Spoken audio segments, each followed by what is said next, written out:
Good morning to all of you. I am Sandeep. I welcome you all to my channel Sandeep study centre. जैसे कि आपको पता है हम लोग CGPSC प्री को है ना ध्यान में रखते हुए छत्तीसगढ़ के इतिहास की क्लास चला रहे हैं। तो छत्तीसगढ़ के इतिहास के कक्षाओं के अंतर्गत आज हम जिस टॉपिक पे बात करेंगे वो है आपके कलचुरी वंश। इस टॉपिक से पिछले कुछ सालों में अगर क्वेश्चन की संख्या देखें तो बहुत ज़्यादा है। तो हम लोग सीधे छत्तीसगढ़ की कलचुरी पे बात करने वाले हैं और इसके पहले भी एक इतिहास है ना जो हमें इनिशियल लेवल पे देखनी चाहिए, जहां से कभी एक आध क्वेश्चन आ जाते हैं। अगर आपको ऐसे लगता है कि नहीं सर वहां से क्वेश्चन आ सकते हैं, ठीक है, तो बिल्कुल मैं उसको अगले वीडियो में बताने की कोशिश करूंगा। लेकिन मैं चाह रहा हूं कि छत्तीसगढ़ में कलचुरी यहां से हम लोग स्टार्ट करें। अब इसका एक आपको परिचय देखना है और मोर और लेस सभी किताबों में एक जैसी लिखी होती है, कोई स्पेशल चीज़ है नहीं। जो जिस किताब में मिलेगी वही किताब दूसरी किताब में भी वही चीज़ मिलेगी, इसलिए उसको मैंने लिख के रखा है। तो परिचय आपको देख लेना। जैसे कि उनकी कुल देवी का नाम क्या था, जैसे गजलक्ष्मी है, अब वो किसके उपासक थे, शैव धर्म के उपासक थे। अंतिम शासक कौन रहा है, उसके बाद मराठाधीन अंतिम शासक कौन रहा है, इनके शासनकाल हो गए, इनके संस्थापक हो गए, ये सब चीज़ को आपको एक बार देखना है। मैं सीधे उसके बाद शासकों पे आऊँगा, है ना। शासकों पे बहुत अच्छे से हम लोग बात करेंगे। आपको पता ही है हम लोग जो शासकों पे बात करते हैं वो कुछ अलग टाइप से होता है। ऐसे नहीं सिर्फ हम लोग फैक्ट्स को रटें, हम समझने की भी कोशिश करते हैं कि किस टाइप से उसकी ये राजधानी रही है, फिर ये फैक्ट्स क्यों उसके पास है उसको हम लोग देखने की कोशिश करते हैं। कोक्कल द्वितीय के शासनकाल में, जो कि त्रिपुरी रूलर है, उनके शासनकाल में कलिंग राज ने दक्षिण कोसल को जीत कर यहाँ पे, ठीक है ना, कलचुरी वंश की नींव डाली थी और ये लगभग 1000 ईस्वी में ये हुआ था।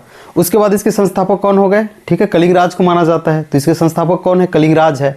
इसका शासनकाल 1000 से 1741 है। ये सब कुछ को आपको लिखना है एक बार, या फिर जो भी बुक है वहां से आप उसको पढ़ लेना। सीधा हम लोग शासकों पे जाएंगे तो यहाँ पे एक बार देखने की कोशिश करना, इसको एक बार आप लिख लेना, ठीक है। तो इस प्रकार छत्तीसगढ़ में कलचुरी वंश की हम लोग बात करते हैं तो इसका संस्थापक कौन है, कलिंग राज था। इसको एक बार लिख लो, क्योंकि इसको मैं एक एक करके लिखाऊं तो अनावश्यक टाइम हो जाएगा। हम लोग सीधे है ना शासकों पे बहुत अच्छे से बात करेंगे, जहां से क्वेश्चन आपके बहुत सारे बनते हैं। तो संस्थापक देखेंगे कलिंग राज है, जैसे कि आपको पता ही है।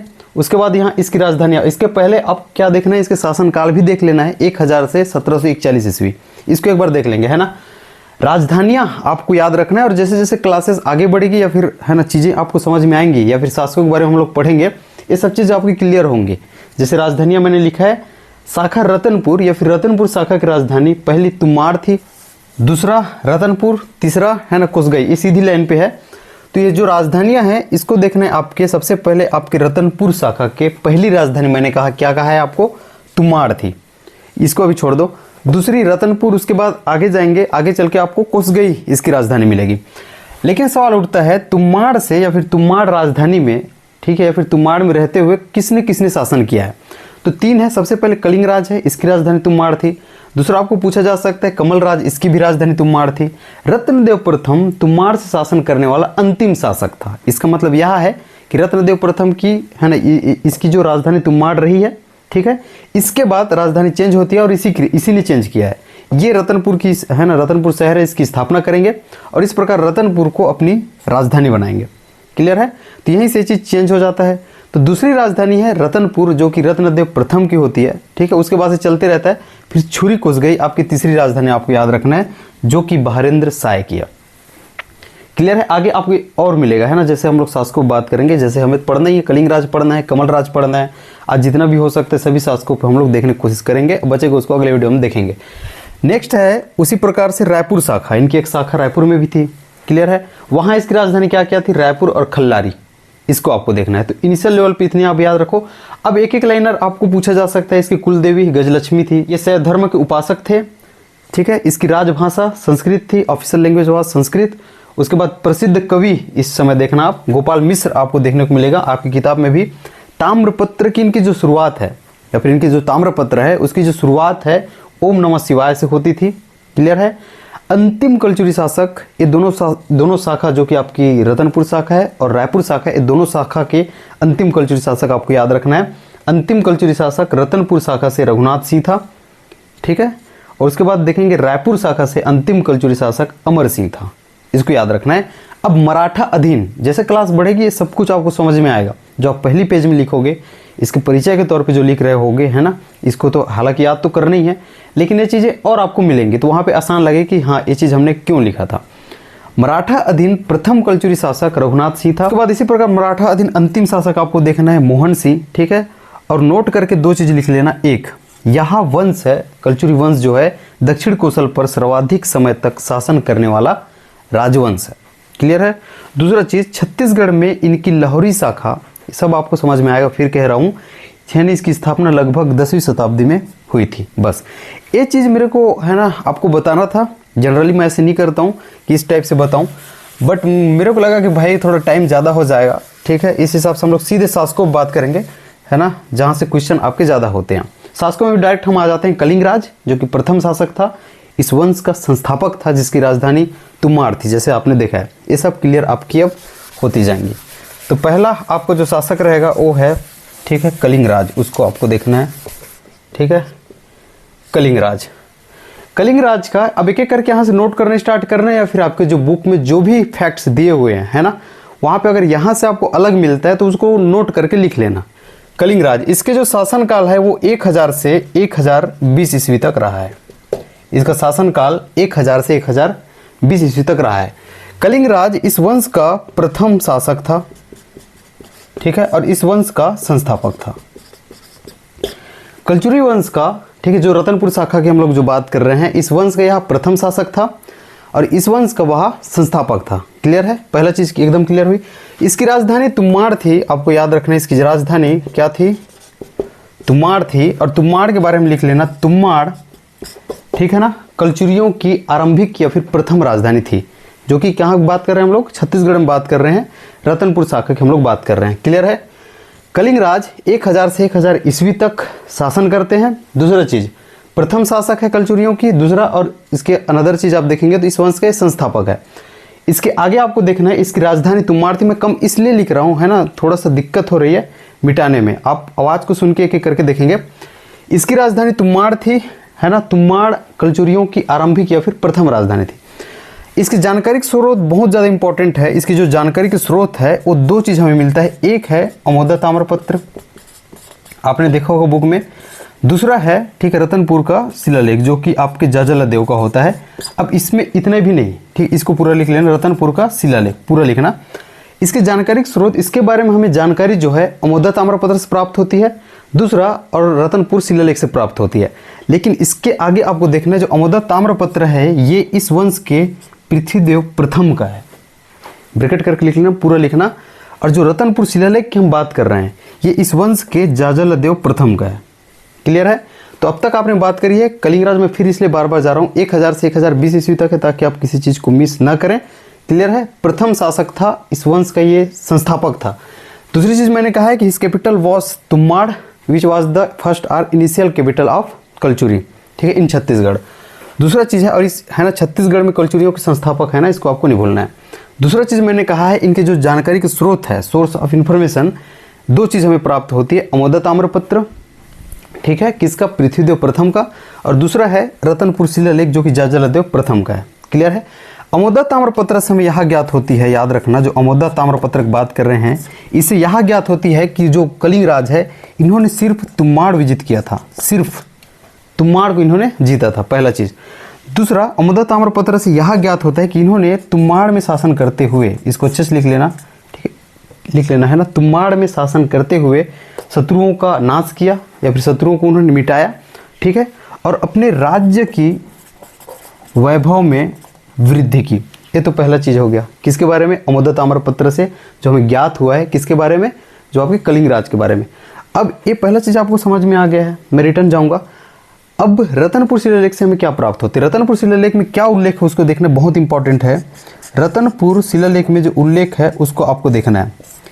कलिंग राज शत्रुओं के स्त्री से, एक एक करके लिख लेना, कलिंग राज जो है शत्रुओं के स्त्रियों के आंखों से बहते हुए जल से पुष्ट हुआ प्रताप का वृक्ष था, ठीक है। ऐसा किसके बारे में मिलता है, कलिंग राज के बारे में मिलता है। कौन से अभिलेख से यह जानकारी प्राप्त होती है, ठीक है, तो रतनपुर शिलालेख, जो कि जाजलादेव प्रथम का है। इतनी चीज को आपको बात करनी है, और इतनी चीज आपने, है ना, तैयार कर ली, तो कलिंग राज के बारे में इतना मोर देन सफिशिएंट हो जाएगा। इसके अतिरिक्त मैं आपको और बताता हूँ, एक चीज और है, अलबरूनी, उन्होंने अपनी किताब कौन सा है, तहकीक ए हिंद में भी इनका उल्लेख किया है, इसको भी मेंशन कर लेना, एक बार मैं आऊँगा, है ना। अलबरूनी ने, ठीक है, इसको लिख लेना, अलबरूनी ने अपनी किताब तहकीक ए हिंद में भी इनका उल्लेख किया है। महिषासुर मर्दिनी, इसको याद रख लेना, चैतुरगढ़ का, मैं फिर कह रहा हूँ चैतुरगढ़ कोरबा, वहाँ पे इन्होंने महिषासुर, ठीक है, महिषासुर मर्दिनी, है ना, मर्दिनी मंदिर का निर्माण कराया गया था इनके द्वारा। तो निर्माण करें हम, उसको याद रख लेना। तो इतनी चीज़ों पे आप एक बार बात कर लेना। मैं फिर से कह रहा हूँ, फिर मैं कम इसलिए लिख रहा हूँ, है ना, थोड़ी सी प्रॉब्लम है। कलिंग राज इसका शासनकाल होता है 1000 से 1020 ईस्वी तक होता है, ठीक है। और दूसरा चीज़ आपने देखा है कि ये इस वंश का प्रथम शासक था and he was the founder of this dynasty in Chhattisgarh. His capital was Tummar which was the first or initial capital of Kalachuri in Chhattisgarh. अगला चीज आपने क्या देखा है, जानकारी स्रोत देखा है। अमोदा ताम्रपत्र, इसके जो जानकारी स्रोत है अमोदा ताम्रपत्र है और रतनपुर शिलालेख है। यहाँ से हमें इसके बारे में जानकारी प्राप्त होती है। अमोदा ताम्रपत्र पृथ्वीदेव प्रथम का है, ब्रैकेट करके लिख सकते हो। रतनपुर शिलालेख है, ये जाजलदेव प्रथम का है, जो कि इसी वंश का अगले जो शासक होंगे उनके हैं ये। क्लियर, आगे आपको समझ में आएगा। अमोदा ताम्रपत्र से यह ज्ञात होता है कि इन्होंने सिर्फ तुम्माड़ क्षेत्र को जीता था, ठीक है, ही कॉन्क्वेस्टेड तुम्माड़ रीजन ओनली। और इससे हमें यह भी प्राप्त होता है कि इन्होंने तुम्माड़ में रहते हुए, है ना, शत्रुओं को इन्होंने पराजित किया और अपने राज्य को गौरवान्वित किया, या फिर अपने राज्य की वैभव में वृद्धि उन्होंने हासिल की। जो रतनपुर शिलालेख है जाजलदेव प्रथम की, यहाँ से हमें ज्ञात होता है, एक स्टेटमेंट टाइप उसको ले लो, है ना, क्या उल्लेख होता है कि जो आपके कलिंग राज है, ठीक है, ये अपने शत्रुओं के, स्त्रियों के, है ना, उसके आंखों से बहते हुए जल से पुष्ट हुआ प्रताप का वृक्ष था। ऐसा करके हमें कहाँ प्राप्त होता है, रतनपुर शिलालेख से प्राप्त होता है। और एक चीज़ और मैंने कहा है, अलबरूनी ने अपनी किताब तहकीक ए हिंद में भी इनका उल्लेख किया है। इतनी चीज़ों पर बात कर रहे हैं ना। और निर्माण कार्य, इसको भी ना भूलना है, तो मोस्ट इंपॉर्टेंट है ना। यहाँ से जो क्वेश्चन उठा सकते हैं वो संस्थापक हो गया, इनकी राजधानी हो गया, और निर्माण कार्य। इन्होंने चैतुरगढ़, ठीक है, चैतुरगढ़ जो कि कोरबा वाला क्षेत्र है, ठीक, चैतुरगढ़ में महिषासुर मर्दिनी टेम्पल का इन्होंने निर्माण किया है। दूसरा आपके शासक है, यहीं पे हम लोग चलते हैं, उसका नाम है कमलराज, ठीक, इसको देख लेना, ये दूसरे नंबर का आपका शासक है। कमलराज कलिंग राज का पुत्र था। पहला क्या है, ये कलिंग राज का पुत्र था। क्लियर है, कलिंग राज का पुत्र था। इसकी भी राजधानी तुम्माड़ थी। जैसे कि आपको पता है, हमने जो परिचय देखा था वहां पे आपको बताया था कि इसकी राजधानियों में पहला तुम्माड़, कलिंगराज, कमलराज, रत्नदेव प्रथम, है ना। तो इसकी भी राजधानी क्या थी, तुम्माड़ थी। इसमें इंपॉर्टेंट होता है इसके कंटेम्प्रेरी रूलर, जो कि समकालीन शासक, समकालीन शासक का नाम था, यहीं पे लिख लेना, है ना, गांगेयदेव। इनके समकालीन शासक का नाम गांगेयदेव था। लेकिन इससे भी इंपॉर्टेंट है, अगर आपको इससे क्वेश्चन उसको बनाना हो तो वो उत्कल अभियान से बनाएगा। किसके, गांगेयदेव के, ना कि कमलराज के। वो कैसे आपको पता चलेगा, एक कलिंगराज का पुत्र था, इसकी राजधानी तुम्माड़ थी। इसके जो कंटेम्प्रेरी रूलर है वॉज गांगेयदेव, जो कि त्रिपुरी शासक है ना, त्रिपुरी शासक गांगेयदेव इसके समकालीन शासक थे इस टाइम पे। क्लियर है। इसके उत्कल अभियान में आपको लिखना है, कमलराज के शासन काल में, या फिर कमलराज के उसके शासन पीरियड में, शासन काल में गांगेयदेव ने उत्कल अभियान किया था। पहला चीज, इस कमलराज के शासन काल में गांगेयदेव ने क्या किया था, उत्कल अभियान किया था। पूरा लिख लेना, उत्कल अभियान किया था, जहां पे कमलराज ने, ठीक है, सैन्य सहायता पहुंचाई थी। मतलब सैन्य मदद उन्होंने किया था, क्योंकि ये उत्कल जीतने जा रहे हैं। कौन जा रहे हैं, गांगेयदेव जा रहे हैं, जो कि त्रिपुरी कलचुरी शासक है। क्लियर है। अब उसके बाद ये जो इनके शासन काल में जा रहे हैं, तो कमलराज ने उन्हें सैन्य सहायता पहुंचाए थे। एकदम क्लियर है। इसमें इंपॉर्टेंट ये होता है कि कमलराज ने अपने स्वामी के लिए, या फिर बोल सकते हो डायरेक्ट गांगेयदेव के लिए, ठीक है, उत्कल के नरेश को पराजित किया और उनसे संपत्ति अर्जित करके, हाथी घोड़े जो भी रहे होंगे, ठीक है, उनको अर्जित करके उन्होंने गांगे को सौंपा। क्लियर है। इसको फिर से याद रखना, उत्कल अभियान कौन कर रहे हैं, गांगेयदेव कर रहे हैं, जो कि त्रिपुरी कलचुरी शासक है। क्यों कर रहे हैं, क्योंकि इनके काल में क्यों कर रहे हैं, क्योंकि इनके क्या है, वो है ना, समकालीन शासक है। तो कमलराज के समकालीन शासक गांगेयदेव था। गांगेयदेव ने कमलराज के, है ना, इसके जो शासन काल में, ठीक है, उत्कल अभियान किया। एकदम क्लियर है, उत्कल अभियान किया। कमलराज ने वहां पे इन्हें सैन्य सहायता पहुंचाई, और सैन्य सहायता पहुंचाते हुए कमलराज ने गांगेयदेव के लिए उत्कल के राजा को हराया। एकदम क्लियर है। और उनसे संपत्ति अर्जित की, हाथी घोड़े जो भी रहे होंगे, संपत्ति उन्होंने अर्जित की, और गांगेयदेव को क्या किया, सौंप दिया। एकदम क्लियर है। लेकिन इससे भी इंपॉर्टेंट क्वेश्चन बनता है साहिल्य पुरुष का। वो कैसे, जब उत्कल अभियान से अपना जो कमलराज है ये लौट रहा था, तब अपने साथ में एक वीर पुरुष, याद रखना, साहिल्य को लाया। किसको लाया? साहिल्य नामक एक वीर पुरुष को अपने साथ में लाते हैं। एकदम क्लियर है? जिन्होंने, ठीक है, जो कमल राज है इसको, ठीक है, साम्राज्य विस्तार में काफ़ी सहायता पहुंचाई थी। क्लियर? लेकिन कमल राज के द्वारा किन किन क्षेत्रों को विजित करके, ठीक है, किन किन क्षेत्रों को विजित करके अपने साम्राज्य में मिलाया गया, या फिर कमल राज के द्वारा किन किन क्षेत्रों में अपने साम्राज्य का विस्तार किया गया, इसके बारे में हमें कहीं भी उल्लेख नहीं मिलता है। इसको भी आपको याद रखना है। क्लियर है? तो किसने इसे हेल्प पहुंचाई है, या फिर आपको पूछा जा सकता है उत्कल अभियान से लौटते समय कमल राज ने एक वीर पुरुष को लाया था, उसका नाम क्या है? क्या है? साहिल्य है। साहिल्य नामक वीर पुरुष को कमल राज ने उत्कल अभियान से लौटते हुए, जो कि गांगेय ने उत्कल अभियान किया था, वहाँ पे सैन्य सहायता पहुंचाने के लिए कमल राज गए थे। सैन्य सहायता उन्होंने पहुंचाई, उत्कल नरेश को हराया, उनसे हाथी घोड़ा जितने भी संपत्तियां थी उसको अर्जित करके गांगेय को सौंपा, और जब वहाँ से लौट रहा था तो उन्होंने साहिल्य नामक एक वीर पुरुष को अपने साथ में लाया, जिन्होंने कमल राज को, है ना, साम्राज्य विस्तार के लिए काफ़ी हेल्प किया। ऐसा कहा जाता है कि साहिल्य और इसके वंशजों ने अपने स्वामी के लिए, इनके स्वामी कौन? कमल राज हो जाएंगे, ठीक है, इनके लिए कई क्षेत्रों को छत्तीसगढ़ में जीता था। लेकिन किन किन क्षेत्रों को उनके द्वारा जीता गया, किन किन क्षेत्रों को कमल राज ने, है ना, जीत के अपने साम्राज्य में मिलाया, या फिर किन किन क्षेत्रों में अपने साम्राज्य का विस्तार किया, इसके बारे में हमें कहीं भी उल्लेख नहीं मिलता है। तो 2 शासक आपने पढ़ लिया है। आई होप कि आपको बहुत आराम से समझ में आ रहा होगा। ठीक है, अब इतनी सिंपल चीज़ें नहीं हो सकती हैं, मेरे को लगता है कि आपको अच्छे से समझ में आ गया होगा। नेक्स्ट जो शासक है वो है रत्नदेव, ठीक है, प्रथम। अब रत्नदेव प्रथम, ठीक है, कमल राज का पुत्र था। इसके इनिशियल चीज़ मैं बता देता हूँ। कमल राज का पुत्र था कौन? रत्नदेव प्रथम। इसकी राजधानी तुमाड़ थी, ठीक है, इसकी भी राजधानी तुमाड़ थी। इसको फिर मैं अच्छे से बताता हूँ क्योंकि बहुत ज़्यादा इंपॉर्टेंट है और इसके बारे में आप जानेंगे, आप देखेंगे, अगर पिछले वर्षों में आप देखेंगे तो काफ़ी सारे क्वेश्चन बने हुए हैं। ठीक है, तो जो रत्नदेव प्रथम था, मैं शुरू में बता देता हूँ, ये जो है कमल राज का, ठीक, थोड़ा सा यहाँ पर दिक्कत हो रहा है। अब हम लोग जो बात करने जा रहे हैं वो है रत्नदेव प्रथम। क्लियर? ये कमल राज का पुत्र था। किसका पुत्र था? कमल राज का पुत्र था। इसकी राजधानी बड़ा इंपॉर्टेंट है, तुमाड़ थी। लेकिन यहाँ तुमाड़ से शासन करने वाला अंतिम कलचुरी शासक था। छत्तीसगढ़ में तुमाड़ से शासन करने वाला अंतिम कलचुरी शासक कौन था आपको बोले तो रत्नदेव प्रथम था। इसको लिख लेना, अंतिम कलचुरी शासक था। क्लियर है? ऐसा क्यों? क्योंकि इन्होंने 1050 AD, ठीक है, ही बिल्ट, या फिर बोल सकते हो he founded a city name Ratanpur and made it his capital. इन्होंने, ठीक है, 1050 ईस्वी में रतनपुर शहर की स्थापना की। एक शहर की स्थापना करते हैं जो कौन होता है, जो क्या होता है, रतनपुर होता है, और उसे ये अपनी राजधानी बनाते हैं। एकदम क्लियर है? फिर मैं कह रहा हूं, इसकी राजधानी, ठीक है, तुमाड़ थी, और दूसरी राजधानी क्या थी? रतनपुर थी। तुमाड़ से शासन करने वाला यह अंतिम शासक था, क्योंकि इसके बाद इन्होंने 1050 ईस्वी में क्या करते हैं, रतनपुर शहर की स्थापना करते हैं और उसे अपनी राजधानी बनाते हैं। तो राजधानी शिफ्ट हुई ना, ठीक है, क्योंकि इन्होंने क्या किया, तुमाड़ को बदल दिया। लेकिन तुमाड़ भी तो इनकी राजधानी रही है। ठीक है, यही कारण से आपको कहा जाता है कि तुमाड़ से 3 शासकों ने, है ना, शासन किया है। पहला कलिंगराज, दूसरा कमल राज, और तीसरा रत्नदेव प्रथम। वो क्लियर होगा जो आपने परिचय में लिखा रहा था, है ना, क्या लिखा था, राजधानियाँ, तो वो चीज़ आपकी क्लियर हो चुकी होगी। ऐसे करके आपको एक एक करके समझ में आएंगी।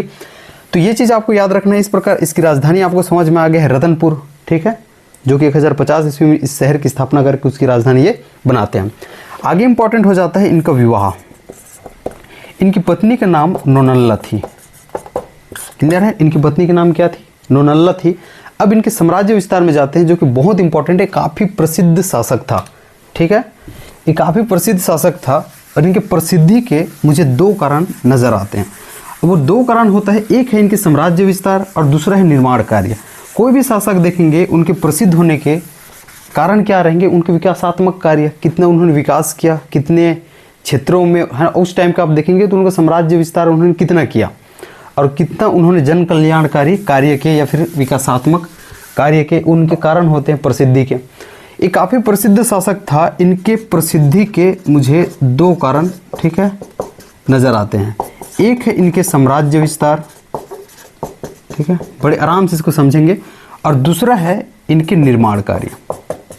साम्राज्य विस्तार में भी जाऊंगा तो दो चीज़ है, ठीक है, एक है इनके कलिंग विजय या फिर कलिंग अभियान में इसे कह सकता था, और दूसरा है इनके वैवाहिक संबंध, ठीक है, वैवाहिक संबंध। ये जो इन्होंने है ना विवाह किया है नोनल्ला के साथ, इनके फादर या फिर इनके पिता का नाम होता है वज्जुवर्मन, ठीक है, जो कि कोमुमंडल के वो होते हैं, कोमुमंडल के अधिपति होते हैं। कोमुमंडल के एक अधिपति हैं जिनका नाम है वज्जुवर्मन, उनकी पुत्री है नोनल्ला। तो रत्नदेव प्रथम ने कोमुमंडल अधिपति, ठीक है, वज्जुवर्मन, ठीक है, उसकी पुत्री नोनल्ला से विवाह किया था।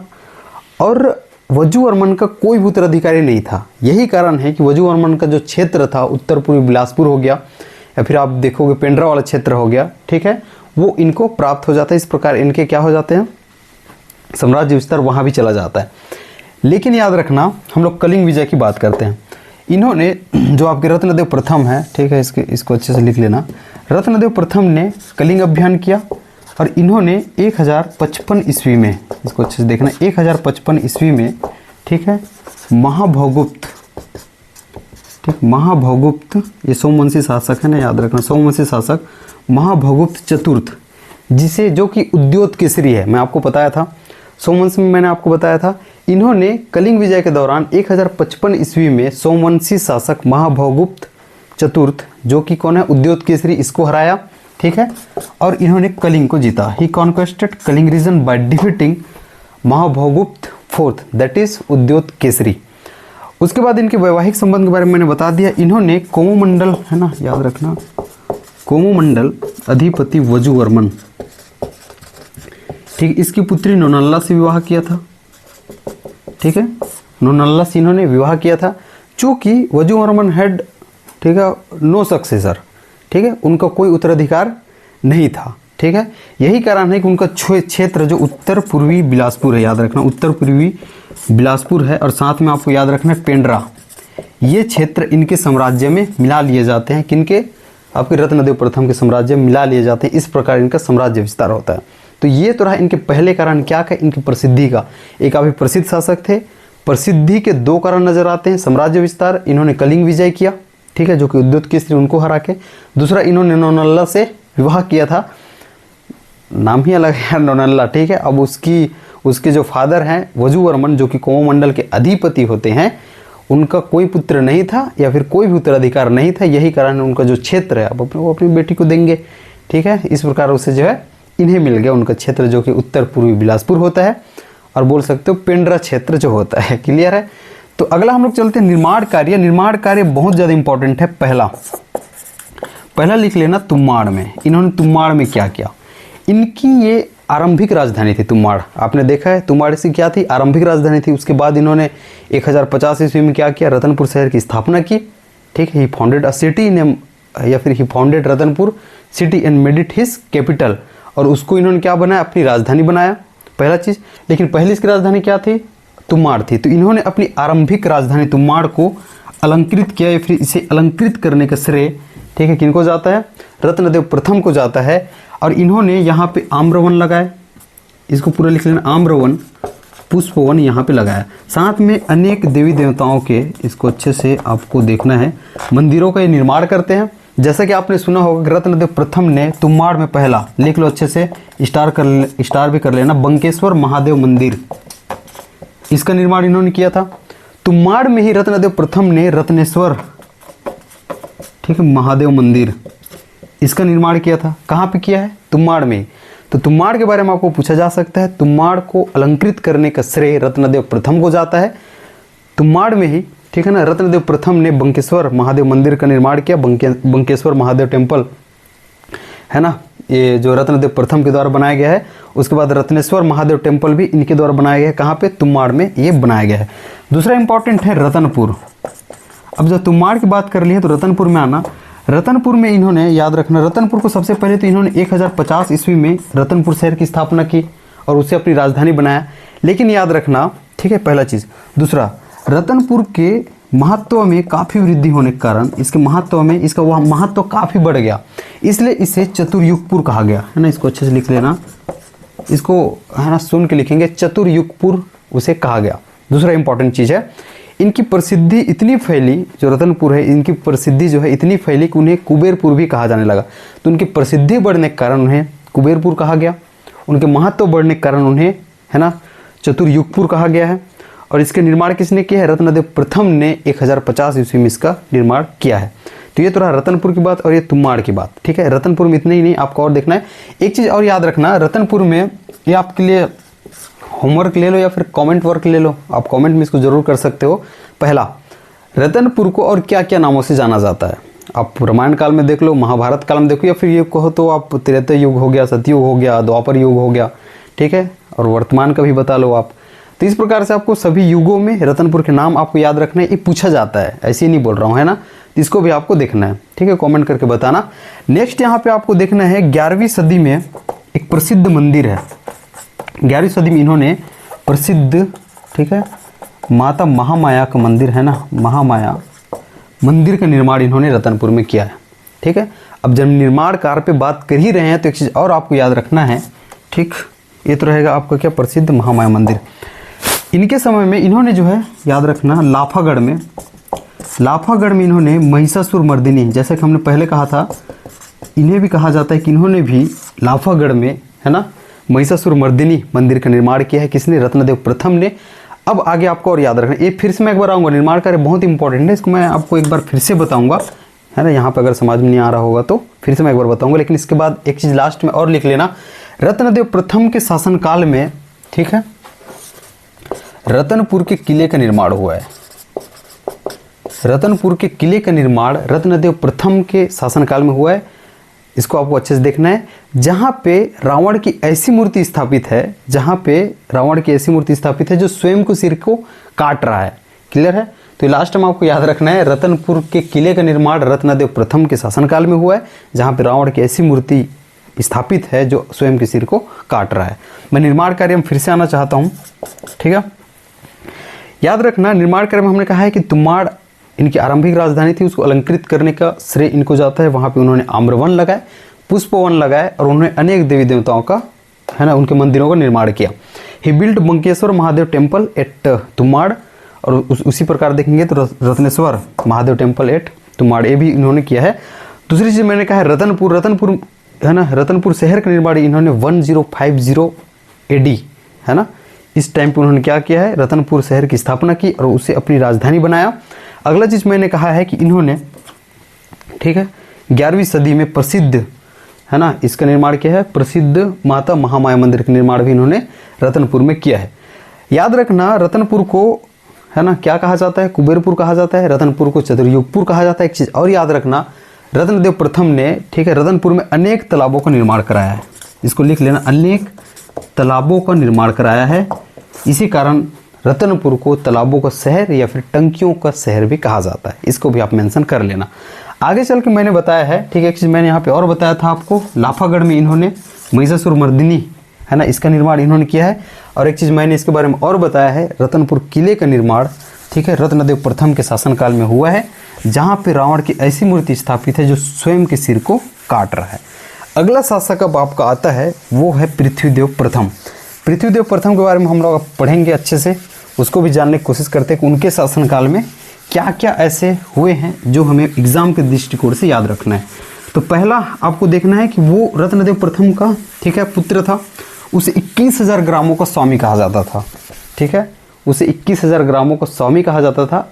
अगर उनके अमोदक ताम्रपत्र को आप देखोगे, एक चीज़ है, हमने कलिंग राज पढ़ा, जहाँ पे हमने कहा था कि उनकी जानकारी के स्रोत में आप याद रखेंगे, जहाँ पे हमने कहा था कि उनकी जानकारी के स्रोत है अमोदक ताम्रपत्र। किसका है हमने कहा था, वो पृथ्वीदेव प्रथम का है।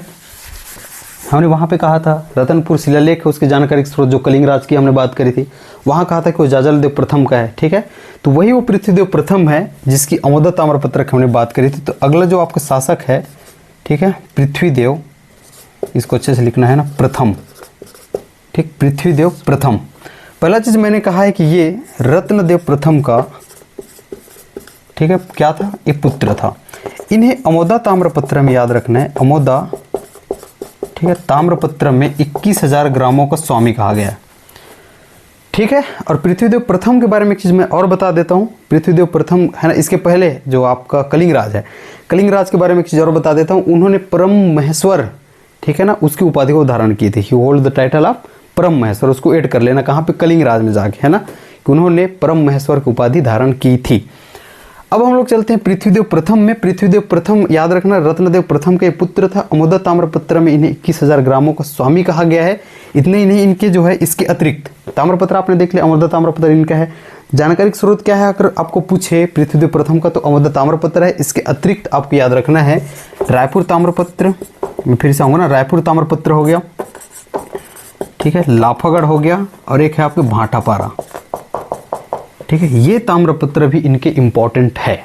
मैं फिर कह रहा हूँ, इनके हमें 4 ताम्रपत्र प्राप्त हुए हैं। अमोदा ताम्रपत्र, रायपुर ताम्रपत्र, लाफागढ़ ताम्रपत्र, भाटापारा ताम्रपत्र। अमोदा ताम्रपत्र में इन्हें 21,000 ग्रामों का स्वामी कहा गया है। रत्नदेव प्रथम के ये पुत्र होते हैं। एकदम क्लियर है। ही होल्ड टाइटल ऑफ, है ना, सकल कौशलाधिपति। इन्होंने सकल कौशलाधिपति, ठीक है, की उपाधि धारण की थी। इससे यह, है ना, यह स्पष्ट होता है कि इनके अंडर में या फिर इनके नियंत्रण में संपूर्ण दक्षिण कौशल था, ठीक है। ही होल्ड द टाइटल ऑफ सकल कौशलाधिपति, याद रखना। इसके अतिरिक्त इसे त्रिकलिंगाधिपति, ठीक है, त्रिकलिंगाधिपति, साथ में महामंडलेश्वर, ठीक है, महामंडलेश्वर, समाधिगत शेष, ठीक है, समाधिगत शेष, और एक चीज और याद रख लेना, पंच महाशब्द, ठीक है, ये भी नहीं कहा जाता था, और कहा जाता था कि ये भी इनके उपाधियां हैं, लेकिन मेजर है, याद रखना, इन्होंने सकल कौशलाधिपति की उपाधि धारण की थी। जिससे यह ज्ञात होता है कि entire south Kaushal was under, है ना, was under the control of, ठीक है, पृथ्वीदेव प्रथम। इसको आपको याद रखना है। इससे यह ज्ञात होता है कि संपूर्ण जो दक्षिण कौशल है वो पृथ्वीदेव प्रथम के नियंत्रण में आ गया था, फिर नियंत्रण में था। एकदम क्लियर है। यहाँ तक की चीज़ें क्लियर हो चुकी होगी, तो आगे इसके बारे में बात करना है। इनकी जो पत्नी है, ठीक है, पत्नी का नाम था, ठीक है, अब हो जाएगा राजल्ला। इनकी वाइफ का नाम क्या था, राजल्ला था। इनके मंत्रियों का नाम आपको याद रखना है। इनके मंत्रियों का नाम आपको याद रखना है। पहला हो जाएगा, ठीक है, विग्रहराज, ठीक है, यहाँ पर अच्छे से लिख लेना, विग्रहराज, और दूसरा है सोणदेव। क्लियर है। पहला है विग्रहराज, दूसरा है सोणदेव। तो इतनी चीज़ों को बात करोगे तो इसकी इनिशियल चर्चा, है ना, हो जाएगी। अब इंपॉर्टेंट होता है इसके साम्राज्य। 2 चीज़ देखना है, साम्राज्य देखना है, जैसे कि आपको पता है। इसके बाद हम लोग क्या देखेंगे, निर्माण कार्य देखेंगे। साम्राज्य में इनके सामंतों के नाम आपको याद रखना है। इनके 2 सामंत हुए, एक का नाम था जयदेव और दूसरे का नाम था, ठीक है, देवसिन्हा। ये कितना ईजी है याद करना, इसको अच्छे से आप, है ना, एकदम कूल माइंड से याद करना, तो वहीं पे कनेक्ट हो जाएगा। कैसे देखेंगे, इनके सामंतों के नाम आपको याद रखने। एक है जयदेव। साम्राज्य में इसलिए लिखा रहा हूँ क्योंकि इन्होंने क्षेत्र जीत के, है ना, इनके लिए क्षेत्र जीता था, इस प्रकार इनके साम्राज्य का विस्तार हुआ था। तो साम्राज्य विस्तार एक साइड हेडिंग है जहाँ पे आपको सामंतों के नाम लिखना है। एक है जयदेव और दूसरा का नाम क्या है, देवसिन्हा। तो जयदेव, ठीक है, और देवसिन्हा, ठीक है। तो जय देव स्क्वायर सिन्हा कर लो, आप जैसा भी इसको याद कर लेना। तो जयदेव है, एक देवसिन्हा है। क्लियर है। देव से इसको ट्रेस कर लेना एकदम आराम से, तो हो जाएगा जयदेव है, देवसिन्हा। फिर कह रहा हूँ, जयदेव ने डांडोरा स्थित, जो कि आपके सरगुजा वाला क्षेत्र है, यहाँ के 2100 गांवों को जीता था। ठीक है, जयदेव ने डांडोरा स्थित, जो कि सरगुजा वाला क्षेत्र है, वहाँ के 2100 गांव, 21,000 नहीं कहा भी, है ना, 2100 गांवों को जीता था। किन के लिए, इनके लिए। दूसरा चीज़ है देवसिन्हा, इन्होंने कोमोमंडल, ठीक है, कोमोमंडल क्षेत्र के, ठीक, कोमोमंडल क्षेत्र के, जो कि आपके कौन सा क्षेत्र हो जाएगा ये, ठीक, कोमोमंडल क्षेत्र जो कि आपके पेंड्रा वाला क्षेत्र है। कोमोमंडल जो कि पेंड्रा क्षेत्र के, जैसे कि हमने इसको सरगुजा क्षेत्र कहा था, इन्होंने डांडोरा जो कि सरगुजा क्षेत्र, इसके 2100 गाँव को जीता। इन्होंने कोमोमंडल जो कि पेंड्रा क्षेत्र में कह रहा हूँ, पेंड्रा क्षेत्र के 750 गाँवों को जीता था। किसने, देवसिन्हा ने। इस प्रकार इसका साम्राज्य विस्तार हुआ था, किसका, पृथ्वीदेव प्रथम का, क्योंकि उनके सामंतों ने यहाँ जीता था। किसके लिए जीता था, इसके लिए। इस प्रकार से इनके साम्राज्य विस्तार सामने आते हैं। नेक्स्ट है निर्माण कार्य, जो कि बहुत इंपॉर्टेंट, फिर से लिख लेना तुम्माड़। तुम्माड़ में इन्होंने क्या किया। दूसरा लिख लेना रतनपुर, ठीक है। तीसरा मैं लास्ट में और बताऊंगा, जो कि लाफागढ़ किले का निर्माण अब इनके शासनकाल में होता है। तुम्माड़ सबसे पहले आ जाना। तुम्माड़ में आपको याद रखना है बंकेश्वर महादेव मंदिर। अब फिर एक कहोगे कि बंकेश्वर महादेव मंदिर का निर्माण तो उन्होंने किया था, तो इन्होंने निर्माण नहीं किया। ही रिनोवेटेड दिस टेम्पल, इन्होंने बंकेश्वर महादेव मंदिर का, जो कि रत्नदेव प्रथम के द्वारा बनाया गया था, इसके पहले हमने पढ़ लिया है, उसका इन्होंने जीर्णोद्धार कराया है। ये क्वेश्चन बार बार आता है, ठीक है, जीर्णोद्धार इनके द्वारा कराया गया है, ठीक है। दूसरा चीज़ है, ठीक है, यहीं पे एक चीज़ और लिख लेना, इन्होंने तुमाड़ में ही पृथ्वी देवेश्वर, ठीक है, पृथ्वी देवेश्वर मंदिर का निर्माण कराया है। आपको लग रहा होगा और रत्नदेव प्रथम था तो रत्नेश्वर मंदिर का निर्माण उन्होंने कराया है। ये पृथ्वी देवता पृथ्वी देवेश्वर मंदिर का निर्माण इन्होंने कराया, तो इतनी सिंपल है नहीं, क्योंकि आगे और नाम आने वाले शासकों के, जो कि रत्नदेव द्वितीय रहेगा, पृथ्वीदेव द्वितीय रहेगा, रत्नदेव तृतीय रहेगा, ठीक है, ऐसा और इनके नाम आने वाले, तो वहाँ कन्फ्यूज हो सकते हो। तो याद रखना, पृथ्वी देवेश्वर आया तो पृथ्वीदेव प्रथम है, पहले ही इंसान किया था, है ना, ऐसे करके इसको याद रख लेना। तो ये तुमाड़ की बात हो गई। रतनपुर में आना, रतनपुर में इन्होंने विशाल तालाब का निर्माण किया है। जैसा कि मैंने आपको कहा था कि रत्नदेव प्रथम ने रतनपुर में अनेक तालाबों का निर्माण कराया था, कंफ्यूज ना होना, इसलिए रतनपुर को टंकियों का शहर या फिर तालाबों का शहर या फिर टंकियों का शहर कहा जाता है। लेकिन वहाँ पे विशाल तालाब का निर्माण किसने कराया आपको बोले तो पृथ्वीदेव प्रथम। एकदम क्लियर है। अब आगे आना और एक चीज़ यहाँ पे और लिखना, इन्होंने, ठीक है, जैसा कि आपको इसको रिलेट कर लो किससे, पृथ्वीदेव प्रथम से। पृथ्वीदेव प्रथम उनके शासनकाल में रतनपुर किले का निर्माण हुआ था, ठीक है, जहाँ पे रावण की ऐसी मूर्ति स्थापित है जो स्वयं पे सिर को काट रहा है। इनके शासनकाल में लाफागढ़ के किले का निर्माण हुआ था, याद रखना, लाफागढ़ के किले का निर्माण हुआ था। लाफागढ़ के किले का निर्माण हुआ था जिसके मुख्यतः 3 प्रवेश द्वार थे। पहला था हुंकारा द्वार, ये नाम आपको पूछ सकते हैं ना। दूसरा था, ठीक है, सिंह द्वार, और तीसरा था मेनका द्वार, ठीक है, इस प्रकार आपको लिखना है। तो ये भी आपका समाप्त हो गया, कौन सा, पृथ्वीदेव प्रथम। अब हम लोग चलते हैं जाजलदेव प्रथम, जो कि आपका अगला शासक रहेगा। तो एक चीज़ मैंने भूला है, जो कि आपके शासकों के, है ना, शासनकाल है। जैसे कि आपको मैंने बताया था कलिंग राज का जो शासनकाल है 1000 से 1020 है। उसके बाद आप कमल राज में जाओगे तो 1020 से 1045 ईस्वी तक जाएगा। कमल राज के बाद हमने पढ़ा था रत्नदेव प्रथम, जो 1045 से 1000, है ना, 65 जाएगा, ठीक है, 45 से 65 जाएगा। उसके बाद आपने पढ़ा है पृथ्वीदेव प्रथम, जो कि 1065 से 1090 ईस्वी जाएगा। अब हम लोग पढ़ने वाले हैं जाजलदेव प्रथम, जो कि 1000, ठीक है, 90 से 1120 है। इसको लिखना और लिखते रहना है ना, कभी कभी इन लोग जो है वो पूछ सकते हैं आपको, इनके क्रम या फिर जमाने के लिए बोला जा सकता है सही जोड़ी में। तो 1090 से, ठीक है, 1120 ईस्वी इनका भी शासनकाल रहेगा। एक चीज़ और जो आपने इसके पहले पढ़ा है क्या, पृथ्वीदेव प्रथम, उसको जो है छिंदक नागवंशी, याद रखना, छिंदक नागवंशी जो शासक था सोमेश्वर देव, ठीक है, सोमेश्वर देव प्रथम, उन्होंने इस क्षेत्र में आक्रमण करके उनको हराया था। किनको हराया था, जो इसके पहले पृथ्वीदेव प्रथम को पराजित किया था। इसको लास्ट में आप लिख लेना है। अब आ जाना सीधा जाजलदेव प्रथम में। जाजलदेव प्रथम ये पृथ्वीदेव प्रथम का, ठीक है, ये पुत्र था। पृथ्वीदेव प्रथम का क्या था, ये पृथ्वीदेव प्रथम का ये पुत्र था जाजलदेव। इनकी जानकारी का स्रोत, जैसा कि आपको मैंने बताया है, इनकी जानकारी का स्रोत है रतनपुर, ठीक है, शिलालेख। पहले हमने बताया था रतनपुर शिलालेख किसका है, जाजलदेव प्रथम का है। इन्हीं के ये जानकारी का स्रोत भी है, ठीक है, क्योंकि इन्हीं का है तो ये जानकारी का स्रोत है। तो जानकारी का स्रोत रतनपुर का शिलालेख है। क्लियर है। नेक्स्ट आपको जानना है, इसमें छोटे छोटे बहुत सारे खंड मिलेंगे, जैसे इनके गुरु का नाम क्या था, इनकी पत्नी का नाम क्या था, इनके समकालीन शासक, यहाँ सब आपको देखने को मिलेंगे। क्लियर है। और आप जाएंगे इनके मंत्रियों का नाम, मंत्री के नाम भी आपको देखना है, सेनापति का नाम देखना है, संधि विग्रह, छोटे छोटे बहुत कुछ है, उसको हम लोग लिख लेते हैं। जानकारी का स्रोत बताया। अब सीधा जाना, इनके गुरु का नाम क्या था, ठीक है। इसके बाद इनकी पत्नी का नाम देख लेंगे, जो कि कभी आपको पूछे जा सकते हैं। गुरु का नाम क्या था, रुद्रशिव, है ना, रुद्रशिव था। इनकी पत्नी का नाम, जैसे कि आपको पता है, इसके पहले आपने पृथ्वीदेव देखा था, ठीक है, नोनल्ला, ठीक, या फिर उसके पहले आपने देखा था पृथ्वीदेव, कि पहले आपने रत्नदेव देखा था, उसमें नोनल्ला देखा था। उसके बाद पृथ्वीदेव में, है ना, आपने राजल्ला कुछ देखा होगा, ठीक है। उसके बाद ये हो जाएगा आपके लाछल्ला, बिल्कुल सही है, ठीक है, मैं इसको भूल रहा था, लाछल्ला है, ठीक है, लाछल्ला देवी। क्लियर है, इनके पत्नी के नाम है। अब आ जाना संधि विग्राहक, क्या कहा मैंने, संधि जो है विग्राहक। संधि विग्राहक में याद रखना विग्रह राज, ठीक है, विग्रह राज, और साथ में आपको याद रखना है, ठीक है, पुरुषोत्तम। क्लियर है, विग्रह राज है और एक है पुरुषोत्तम। अब आगे आ जाना इनके सेनापति, ठीक है, सेनापति जगपाल, जगपाल देव था इनका जो सेनापति था। इतने छोटे छोटे चीज़ों की बात करना है। इसके आगे अब आपको देखना है इनके समकालीन शासक, जहाँ से इनकी कहानियाँ अब स्टार्ट होंगी। समकालीन शासक की हम लोग बात करेंगे। इनका जो समकालीन शासक था उसका नाम था यशकर्ण, ठीक है, यश कर्ण या फिर यशः कर्ण भी उसे कहा जाता है। तो मैं फिर कह रहा हूँ, ये पृथ्वीदेव प्रथम का पुत्र था, ही वॉज द सन ऑफ, ठीक है, पृथ्वीदेव प्रथम। सोर्स ऑफ इन्फॉर्मेशन देखेंगे तो रत्नपुर शिलालेख है जो कि इन्हीं का है, अब इन्हीं का है तो सोर्स ऑफ इन्फॉर्मेशन इन्हीं का रहेगा। गुरु का नाम रुद्रशिव है, इनके पत्नी का नाम लाछल्ला देवी, संधि विग्रह के नाम में आपने देखा विग्रहराज और पुरुषोत्तम। आपने सेनापति का नाम देख लिया है जगपाल देव। अब सीधा आ जाना समकालीन शासक जो कि यशकर्ण था।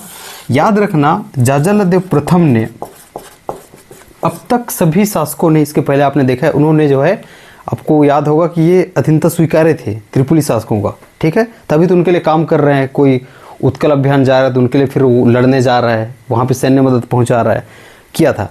लेकिन इन्होंने, याद रखना, जाजलदेव प्रथम ने, ठीक है, त्रिपुरियों की, ठीक है, अधीनता को नकार दिया, उनकी अधीनता को स्वीकार्य नहीं, और स्वयं को स्वतंत्र घोषित किया। तो त्रिपुरियों की अधीनता को, ठीक है ना, नकारते हुए या फिर उनकी अधीनता को स्वीकार नहीं करते हुए स्वयं को स्वतंत्र घोषित किया। किसने किया है? ठीक है, आपकी जाजलदेव प्रथम ने।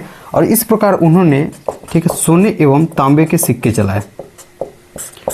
और सिक्के वही शासक चला सकता है जो स्वतंत्र हो, है ना, स्वतंत्र रहेगा तभी तो अपना सिक्का चलाएगा वो। तो याद रखना, सिक्के वही शासक चला सकता है जो स्वतंत्र हो। ये स्वतंत्र हो, है ना, खुद को स्वतंत्र घोषित कर दिया इन्होंने त्रिपुरियों के अधीनता नहीं स्वीकारी, और इस प्रकार इन्होंने सोने एवं तांबे के सिक्के चलाए। सोने के सिक्के में, अच्छा यहाँ पे उपाधि भी लिख लेना, यहाँ से याद आया, ठीक है, यहाँ पे लिख लेना जो कि मोस्ट इंपॉर्टेंट है। इनकी उपाधि है गज शार्दुल, ठीक है, ही होल्ड द टाइटल ऑफ गज शार्दुल, ठीक है। यहाँ से कैसे याद आया आपको मैं बताता हूँ। सोने के सिक्के में आपको याद रखना है श्रीमज्ज, ठीक है, जाजलदेव, ठीक है, इसको अच्छे से लिख लेना है, यहाँ पे और आएगा जाजलदेव, ठीक है, एवं गज शार्दुल, ठीक है, एवं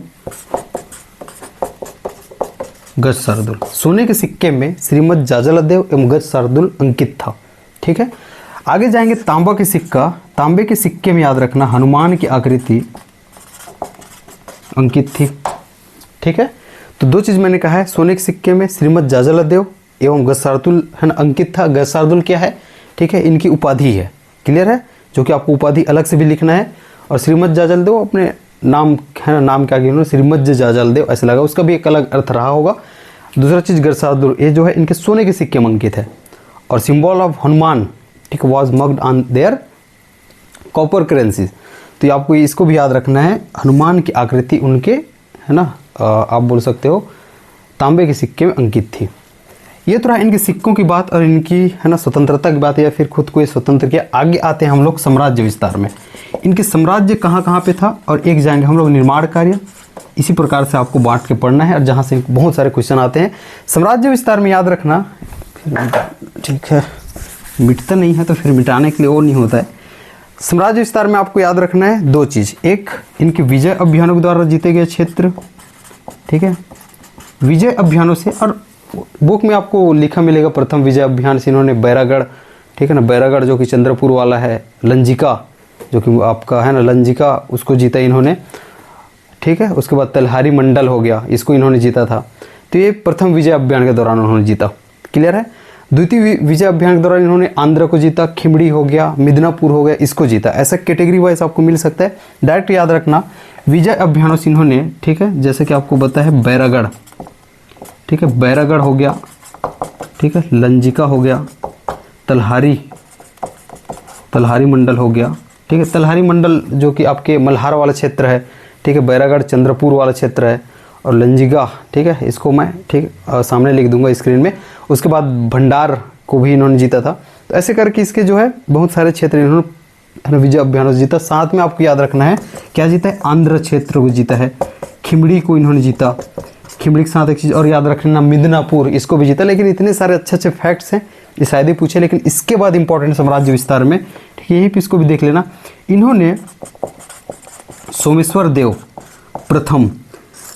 प्रथम ने, इसके पहले आपको पता होगा पृथ्वीदेव प्रथम इसको हराया था, ठीक है ना। शायद इसी का प्रतिशोध लेते हुए, अपने पिता का बदला लेते हुए, ऐसे आप कह सकते हो, जाजलदेव प्रथम ने सोमेश्वर देव प्रथम को, ठीक है ना, हराया। छिंदक नागवंशी रूलर सोमेश्वर देव जो प्रथम था उसको हराया और इसके पूरे परिवार को याद रखना, ठीक है, पूरी जो परिवार है इसको बंदी बना लिया था। किसने? जाजल देव प्रथम ने। लेकिन सोमेश्वर देव प्रथम की माता, ये लाइन को कंटिन्यू करना, उसकी माता का नाम गुंडमा देवी थी, सोमेश्वर देव प्रथम की। उनके अनुरोध करने पर फिर ये क्या कर देते हैं? उनको मुक्त कर देते हैं। तो ये दूसरा चीज़ रहा। हालांकि साम्राज्य विस्तार में इसको हम लोग अलग से लिख सकते थे, एक आक्रमण या फिर युद्ध वाला सब टॉपिक बना के, ठीक है, लेकिन इसको डायरेक्ट याद रख लेना, इसी में भी कर लेना, कोई दिक्कत नहीं है। साम्राज्य विस्तार में 2 चीज़ आपने पढ़ लिया है। साम्राज्य विस्तार के अंतर्गत और यहाँ पे कोई है ना उस विस्तार हुआ नहीं, मैं इसको यहीं पे जोड़ दिया था। याद रखना, इन्होंने भुजबल को हराया जो कि स्वर्णपुर के शासक था। मैं इसको फिर से बताऊंगा, उड़ीसा वाला। इन्होंने उड़ीसा के गंग शासकों को भी हराया, ठीक है, उड़ीसा के गंग शासकों को भी हराया। इस प्रकार से आप साम्राज्य विस्तार की बात कर सकते हैं। फिर अब क्षेत्र को जीते होंगे वहाँ से। याद रखना, विजय अभियानों के दौरान मैंने कहा है बैरागढ़, लंजिका, तलहारी मंडल, आंध्र, खिमड़ी और मिदनापुर की मैंने बात करी है, जिससे इन्होंने क्षेत्र जीते। सोमेश्वर देव प्रथम को इन्होंने हराया, बंदी बनाया। सोमेश्वर देव प्रथम की माता जिनका नाम गुंडमा देवी थी, उनके अनुरोध पर छोड़ दिया, ठीक है। उसके बाद सीधा बात करना, सुवर्णपुर जो कि उड़ीसा वाला क्षेत्र है, वहाँ के भुजबल की इन्होंने हराया। और आप आगे जाके बोलना कि गंग शासकों को भी इन्होंने, उड़ीसा गंग शासकों पर भी चढ़ाई की थी, मतलब उनको भी इन्होंने हराया था। क्लियर है। निर्माण कार्य हम सीधे आ जाना। निर्माण कार्य में आपको देखना है कि इन्होंने जाजल्यपुर नामक शहर की स्थापना की, जो कि वर्तमान का जांजगीर चांपा है, ठीक है। तो इन्होंने जाजल्यपुर नामक शहर की स्थापना की। जांजगीर चांपा में याद रखना एक विष्णु टेम्पल का निर्माण भी ये करेंगे। तो यहाँ पर डायरेक्ट आ जाना, इन्होंने कौन सा शहर बसाया? जाजल्यपुर, ठीक है, जाजल्यपुर की इन्होंने स्थापना की। ऐसा पूछ को कभी नहीं आएगा कि जाजल्यपुर शहर की स्थापना किसने की थी, क्योंकि नाम से तो पता चल ही जाएगा। क्लियर है। तो ये पूछ के आएगा जांजगीर, जो कि वर्तमान का क्या है? जांजगीर है, ठीक है। ये पूछ के वो आएगा कि जांजगीर शहर की स्थापना किसने की थी, तो आपको बताना है, ठीक है ना। आपका हो जाएगा जाजल देव प्रथम, ठीक है, फाउंडेड है ना, या फिर फाउंडेड जांजगीर सिटी। क्लियर है। नेक्स्ट आपको यहीं पे और देखना है, इन्होंने जांजगीर में, ठीक है, विष्णु मंदिर का निर्माण कराया, जिसे नक्टा मंदिर भी कहा जाता है, ठीक है। इन्होंने जांजगीर में विष्णु टेम्पल का निर्माण कराया। He founded Vishnu temple at Rajim, ठीक है, जिसे नक्टा टेम्पल के नाम से भी जाना जाता है, which is also known as, ठीक है, नक्टा टेम्पल। अब आगे चल के आप और बात कर सकते हो, ठीक है। इनके द्वारा आप क्या कर सकते हैं? आपके जाजल देव प्रथम के द्वारा जाजलपुर हो गया, विष्णु मंदिर का निर्माण हो गया। मोस्ट इंपॉर्टेंट है पाली के शिव मंदिर, ठीक है, जिसको मैं भूल रहा था। पाली के शिव मंदिर जो कि विक्रमादित्य के द्वारा निर्माण किया गया। पाली के शिव मंदिर का निर्माण विक्रमादित्य ने कराया है, लेकिन पाली के शिव मंदिर का जीर्णोद्धार, ठीक है, किनके द्वारा किया गया है? जाजल देव प्रथम के द्वारा किया गया। तो जाजल देव प्रथम ने पाली के शिव मंदिर का जीर्णोद्धार कराया है। तो इस प्रकार से आप बात कर सकते हो जाजल देव प्रथम के बारे में। बस इतना ही है। लास्ट में एक चीज़ जाते जाते और इसके बारे में लास्टली याद रखना, ये जो है एक मकर ध्वज हुए, उनके साथ तीर्थाटन को गए थे, ठीक है, मकर ध्वज के साथ तीर्थाटन को गए। इनकी मृत्यु के बारे में ये मत प्रचलित है, इनकी मृत्यु के बारे में ये मत प्रचलित है कि ये मकर ध्वज के साथ तीर्थाटन को गए और कभी भी वापस नहीं आया। ये इनकी मृत्यु के बारे में कहा जाता है, ये मत इनके बारे में प्रचलित है। आज का जो क्लास है मैं यहीं तक रख रहा हूँ। मैं आपसे एक बार फिर से ये कहना चाहता हूँ, 2-3 बार हो गया मैं इस चीज़ बोल रहा हूँ, आप कमेंट करें, अन्यथा जो हमने है ना जो टारगेट सेट किया है इस दिन तक हम ये ख़त्म करनी है, उसके लिए सिर्फ 1 माह रह गया है। अगर आप कमेंट करते हो, मैं फिर से टारगेट रख रहा हूँ, सिर्फ 20-25 लोग भी कर दो, ताकि एक मोटिवेशन आएगा। अब 2-3 लोग करते हैं, 2-3 लोग को भाई है ना, अब लगभग 30-40 क्लास में तो इसको ख़त्म कर रहे हैं, तो 3 लोग के लिए 30 क्लास, ठीक है। तो कम से कम 20-25 लोग आइए, कमेंट करें, कमेंट करके बताएं कि क्लासेस कंटिन्यू होनी चाहिए, ठीक है। तो उस हिसाब से आगे क्लास आएंगी। आगे जो क्लास आपके आने वाली है वो बहुत जल्द स्टार्ट हो जाएगी, जो कि आगे शासकों पे हम लोग और बात करने वाले हैं। Wish you all the very best. Thank you so much.